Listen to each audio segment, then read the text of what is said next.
The fluorescent lights of the Sterling Tower, a monument to corporate ambition, hummed a monotonous tune. In the cavernous lobby, the sound was barely noticeable, a part of the building's sterile, unfeeling air. For Mr. Lee, it was the soundtrack to his life. He was a ghost in this ecosystem, a quiet, diligent man with calloused hands and a face etched with the kind of wisdom that comes from a life lived mostly in the background. His uniform was a simple, gray jumpsuit, a stark contrast to the tailored suits and designer dresses that glided past him, their occupants never making eye contact. He was the janitor, the invisible man who cleaned up the messes, and then vanished into the night. Mr. Lee had worked in the Sterling Tower for 10 years, Kath. In that time, he had seen fortunes rise and fall, careers forged and broken, and families built on the foundations of long hours and missed dinners. He knew the building better than anyone.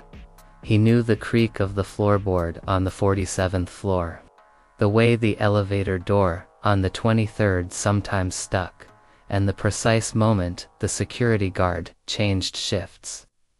He saw everything, but no one ever saw him.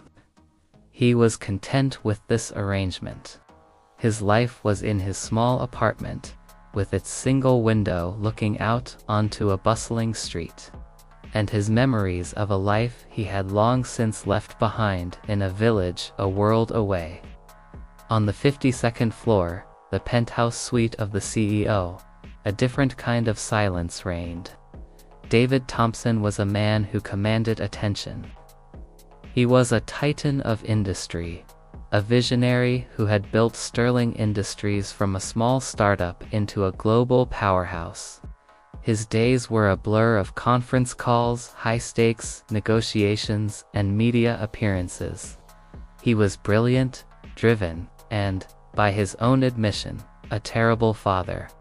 His wife, Sarah, had been the heart of their family, the one who held everything together.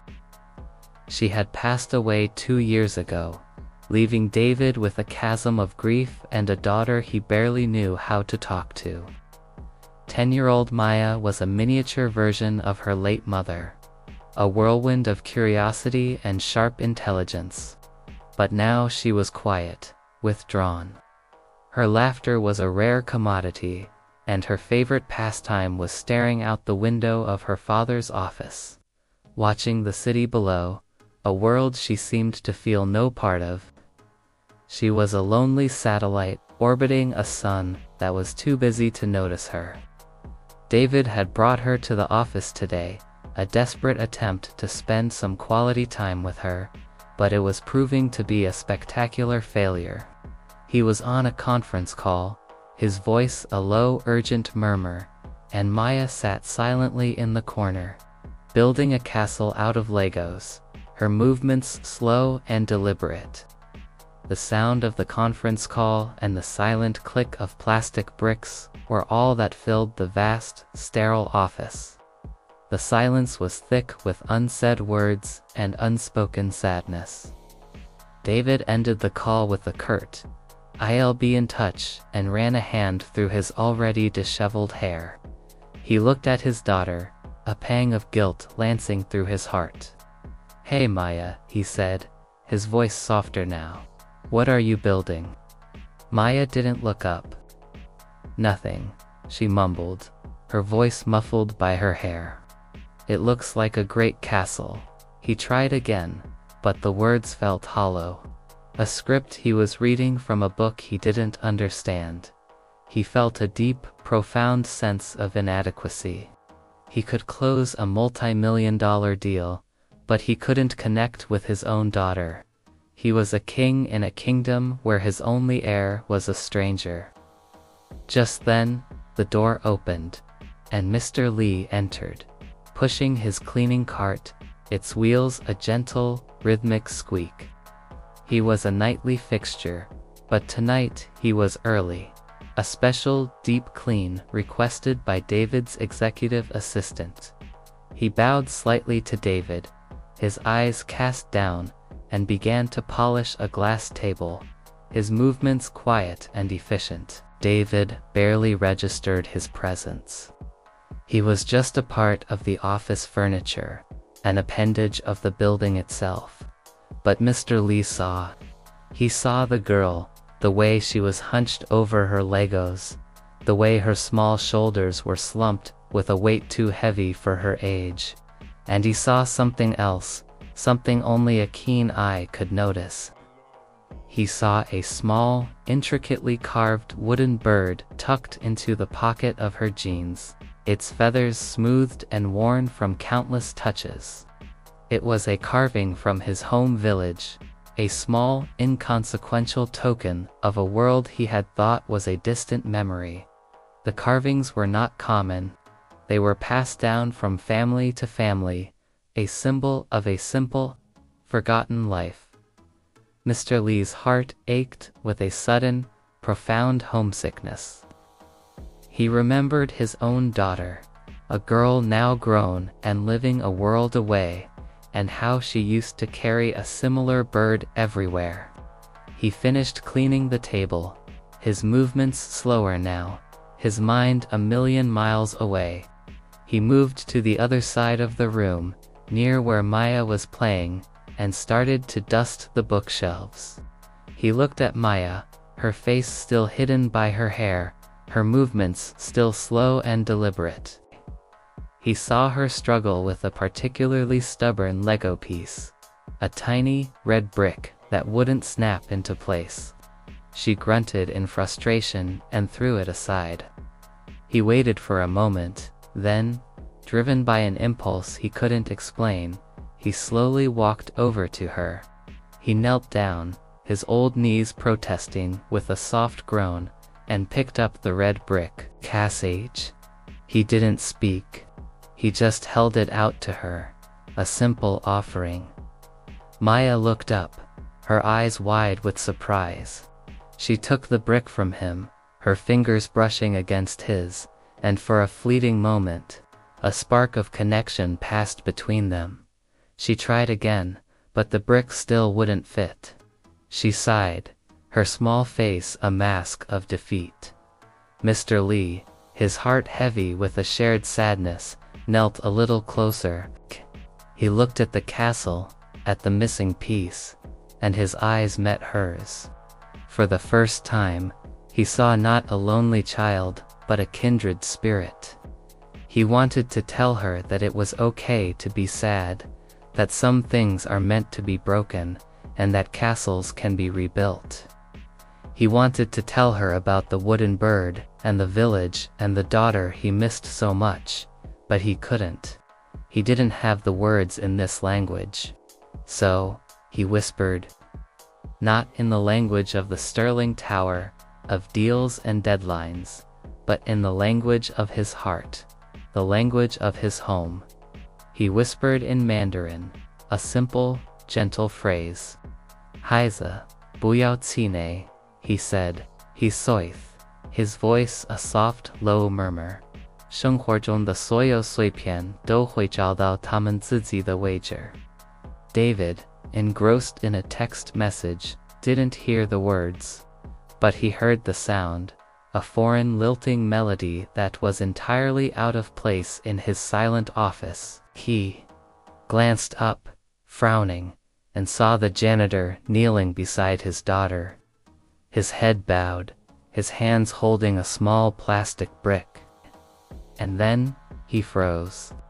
Maya, the girl who hadn't spoken more than a handful of words to him all day, the girl who was a fortress of silent grief, looked up at Mr. Lee, a small watery smile on her face, and she answered him. Seseni, shushu, she said, her voice clear and bright, the words flowing from her lips with a natural ease that stunned him. 我的妈妈总是这样说的. David dropped his phone. It clattered to the marble floor, the sound a brutal punctuation in the shocked silence. He stared at his daughter, then at the janitor, his mind scrambling to catch up. He didn't understand the words, but he understood the meaning. He understood the sudden light in his daughter's eyes, the way her shoulders had straightened, the way a small piece of the wall she had built around her heart had just crumbled. He looked at Mr. Li, his face a mask of confusion and 100 questions. Mr. Li stood up, his face flushed with embarrassment, and bowed again. 对不起先生, he said, his voice a whisper again. 我只是看到她很伤心. What. What did you say to her? David asked, his voice hoarse. And what did she say back? Maya looked at her father, a flicker of something he hadn't seen in a long time, hope in her eyes. He said not to be discouraged, Daddy. He said all the broken pieces of life will find their place. And I told him thank you, and that Mommy used to say that. The words hit David like a physical blow. He staggered back, his mind reeling. He had been so focused on work, on providing, on trying to fill the void with expensive toys and empty gestures, that he had completely missed the beautiful, intricate world his daughter carried inside her. He had missed the fact that she was fluent in a language he couldn't speak, a language her mother had given her. A language that was now a lifeline to a memory he had been so desperately trying to protect her from. He looked at Mr. Li again, but this time, he saw him. He saw the kindness in his eyes, the wisdom in his weary smile. He wasn't just a janitor. He was a man with a story, a man with a heart, a man who had seen his daughter's pain, and in a single simple act had reached out across the chasm of their different worlds and offered her a piece of his own. That night, David Thompson went home and, for the first time in a long time, he didn't check his emails. He sat with his daughter on the floor of her room, and he let her tell him about her mother. She told him how her mother had taught her Mandarin, a secret language they shared, a special world all their own. He listened, his heart aching with regret and a newfound love for the daughter he was just beginning to know. The next morning, Mr. Li found a note on his cleaning cart. It was a crisp white envelope with his name scrawled on it in David's hurried handwriting. Inside was a check for a sum that was more than he made in a year, and a small, neatly written note. Thank you for seeing her. Please, come by my office later. I have a question for you. Mr. Li went to the office, his heart pounding in his chest. David was waiting for him, and Maya was sitting in a chair, a book in her lap. David looked at him. No longer a boss to an employee, but a man to another man. Mr. Li, he said, his voice filled with a humility that was new to him. I want to learn Mandarin. I want to learn what my daughter knows. Would you teach me? Mr. Li's eyes welled up with tears. He smiled, a genuine, full-hearted smile that lit up his entire face. Yes, Mr. Thompson, he said. I would be honored. And so, the quiet janitor became a teacher, and the CEO became a student. The fluorescent lights of the Sterling Tower still hummed, but now there was another sound in the penthouse suite. The sound of a father stumbling through a new language. The sound of a daughter's patient encouragement, and the sound of a friendship. An unexpected, beautiful bond being built in the most unlikely of places. David Thompson, the man who had everything, had finally found the one thing he had been missing. A connection to his own daughter. A language of the heart that transcended all others. The lessons began the following week, held in the quiet sanctuary of the CEO's office after the last employee had gone home. David, a man used to mastering complex financial models and intricate legal contracts, found himself humbled by the simplest of characters. He stumbled over the 4 tones, his pronunciation a clumsy, Americanized mess. Mr. Lee, ever patient, would gently correct him, repeating the sounds with a soft kindness that David had never encountered in his professional life. Maya, initially a shy spectator, soon became a silent, and then not so silent, partner in her father's education. She would sit nearby, doing her homework, but her ears were always attuned to their lesson. When her father struggled with a phrase, she would pipe up, her voice a bright, clear bell, and say it perfectly. "No, Daddy, it's not Ma, it's MD," she'd correct, her tiny finger tracing the umlaut in the air. David, a man whose pride was as vast as his company, found himself smiling, not at his own failure, but at his daughter's joyful expertise. It was a profound shift in perspective. He was no longer a king on a throne, but a student at the feet of a master, and that master was his daughter. During breaks, David and Mr. Lee would sit together, sharing tea that Mr. Lee brought from home, a simple, earthy brew that tasted of distant lands and quiet mornings. It was in these moments that David started to ask the questions that had been burning in his mind. He learned about Mr. Lee's life, about the village where he had grown up, the lush, green mountains, the small wooden carvings that were a part of everyday life. He learned about Mr. Lee's own daughter, a young woman now working as a translator, and the deep sadness that came with a life separated by oceans. One evening, David held up the small wooden bird. "Maya told me her mother gave her this," he said, turning the smooth, worn carving in his palm.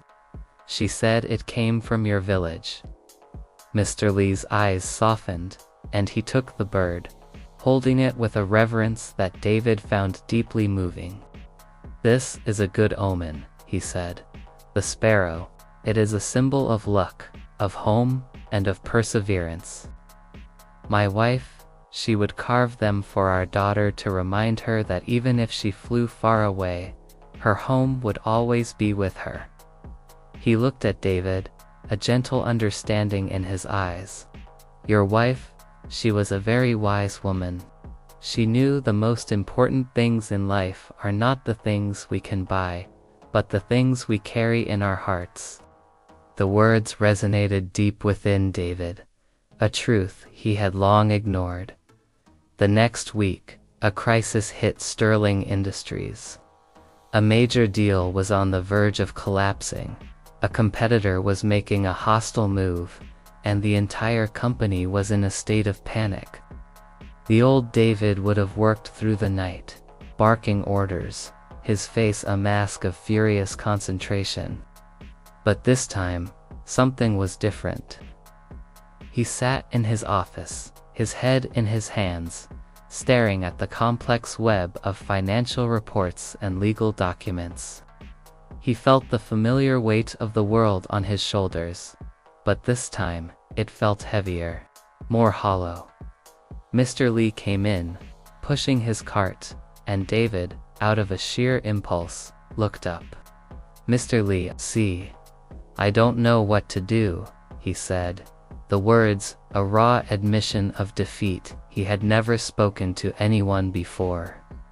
Mr. Lee listened patiently as David explained the situation, the tangled web of deadlines and double crosses. He didn't offer a single business solution. Instead, he just looked at the crumpled Lego castle that Maya had left on the floor. "The red brick, sir," he said quietly, pointing to the piece that Maya had once struggled with. "Sometimes, when you force a piece, it will break. It is better to look for a different piece, a different way to build. Or sometimes, the most beautiful castles are the ones with an empty space, a place for a new door, a new window, a new part of the story to be told. The words, so simple and yet so profound, hit David with the force of a revelation. He looked at the problem from a different angle, not as a ruthless opponent to be crushed, but as a puzzle to be solved. He realized he was trying to force a deal that was never meant to be. He found a new angle, a new partner, a new strategy that was not about winning a battle, but about building something better. The deal was saved, the company was secured, and a new kind of peace settled over the penthouse suite. The friendship between David and Mr. Lee became a permanent fixture in their lives. Mr. Lee was no longer an invisible employee, but a cherished friend, a mentor to David, and a second grandfather to Maya. David's Mandarin lessons continued, his pronunciation improving, his vocabulary growing, but more importantly, his heart was opening. He learned to listen not just to his daughter's words, but to the rhythm of her life, to the stories she carried in her heart. The final image in this new world was a quiet one. David, sitting on the floor of his office, his back to the city lights, was painstakingly carving a small wooden bird. It was clumsy, his hands were not yet skilled, but his focus was absolute. He was a titan of industry, a master of his domain, but here, in the quiet of the night, he was a student of a different craft, a student of humility, of patience, and of love. Maya, curled up in a chair beside him, was reading a book, a soft, contented smile on her face. And a few feet away, Mr. Lee, his cleaning cart now a symbol of friendship and not servitude, was dusting the shelves, his own smile a testament to a life that, finally, had all its pieces in their rightful places.